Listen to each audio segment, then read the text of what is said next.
Hi guys, welcome back. You're still tuned into Trading Hour. The market has slipped once again. We're back in the red, just around 3 points lower right now, but we are back in the red. The mid-cap index has also slipped quite a bit, just at the flat line right now.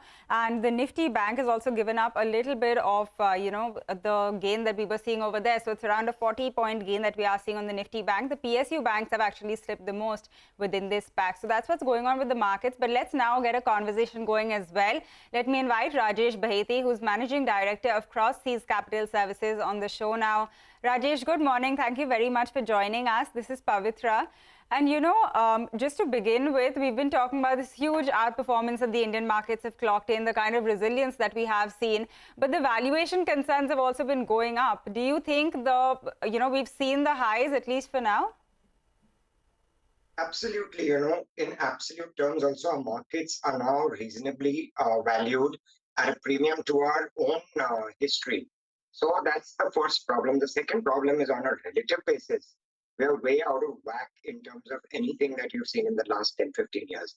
We do trade at a premium, but the premium now that we trade at is completely way out of whack. China is maybe half the valuation of India. So at some point, the FPIs and the foreigners will begin to wonder if it makes sense to put that additional dollar into India, or whether if China opens up, and there are signs that they are, that China and other markets will appear more attractive. Rajesh, hi. Just about this MSCI India versus China. MSCI India has underperformed MSCI China by nearly 25% since October of, 31st October. But since March of 2020, India has outperformed China by 260%. So some of that outperformance has started getting reversed. But let me introduce Sonia as well. She joins us on the show. Hi. Hi, Rima. Hi, Pavitra. Thanks for that. So, Rajesh, I just wanted to ask you, and good morning to you as well. It's very quiet for the market today, but one thing that has stood out for the last many days is the weakness that we've seen in the technology space. And in that context, companies like HCL Tech, although they have scaled their guidance lower, they are not too alarmed by the situation at the moment. A couple of the other companies like Mastek have said that, yes, there are delays in client spending, but no cancellation in deals just yet. What do you do at a time like this? Do you stay put with your IT investments, or do you churn out? Well, a couple of things I want to point out is obviously that the IT sector is exposed mostly to the US. And if the US were to get into a recession, we will have a short-term situation.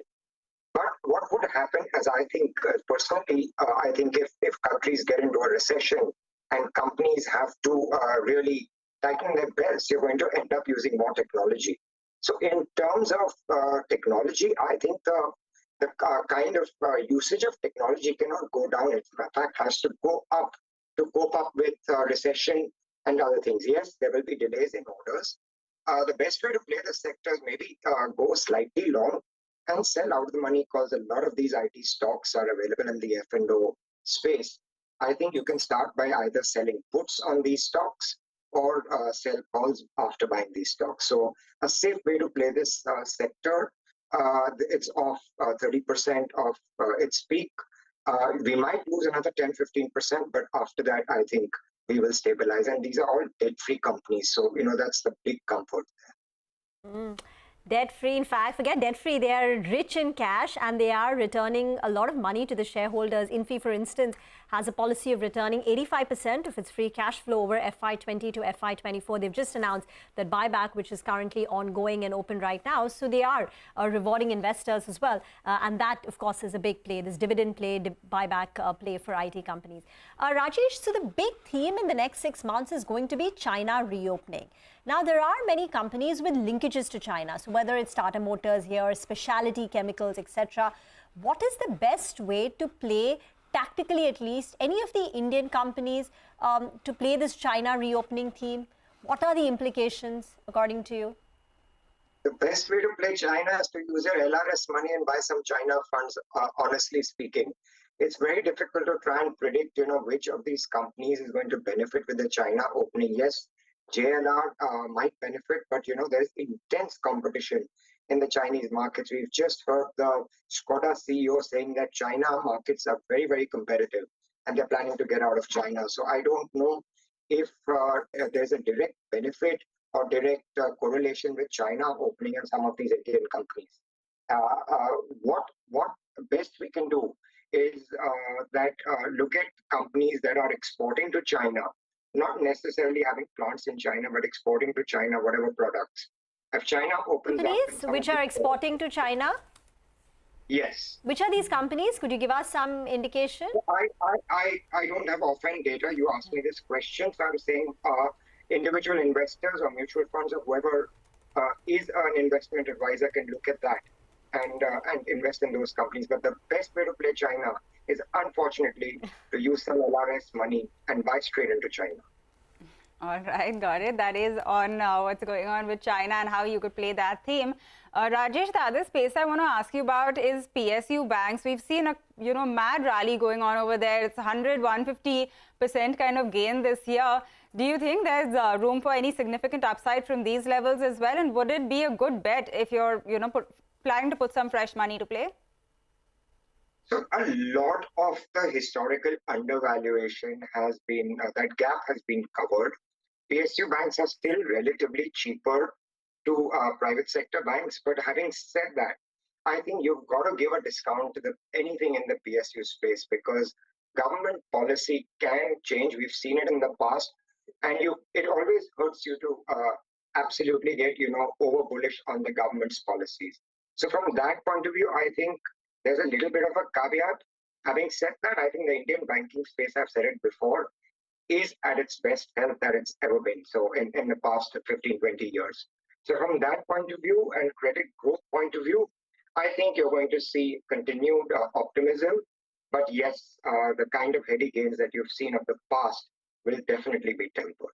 Okay, I do want to ask you about what's happening with the defense space as well, because, two companies in the last 48 hours, Bharat Forge as well as BEL, have indicated to us that there are huge orders coming through in the defense space, even within railways. Bharat Forge just secured a big order in Europe as well for artillery guns. Is this a space that continues to see upside despite the premium valuations?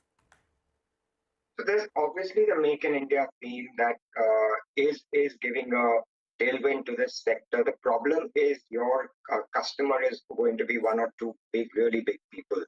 And we've seen this with infrastructure companies in the past. They've got fantastic order books. But when it comes to realization of payments, they get into all kinds of problems. And they have to file suits, legal tangles. And even after that, realization of these monies is difficult. So I think it's good to play that theme. Whoever's got it early is going to come out with big gains, but I would always be wary of valuation. So buy a company at a reasonable valuation. It's just a thematic buying into anything at any valuation does not make sense. Just to get back to the point about PSU banks, you said there is value, which is, which is currently being offered even after the run-up, but you still sounded a bit cautious on it. So should one buy PSU banks or not? I'd say if you are invested, stay invested, maybe 10-15% more, just for the fact that in a relative sense, they're still undervalued. But the kind of undervaluation that we've seen in the recent past is no longer there. So anytime you have a little bit of discomfort in the BFSI space, I think PSU banks will be the first one to take that hit. So you've got to keep that in mind, that the PSU space can be volatile. And if things go south, then they are the first ones to take the brunt. Okay, all right. We'll leave it at that. Thanks a lot for joining in and giving us an update on the markets as well as the sectors that you like and you are cautious on. Let's slip into a short break. When we return, India's largest winemaker, Sula Vineyards IPO opens for subscription today. We get you excerpts from our conversation with the management after this break. Stay tuned.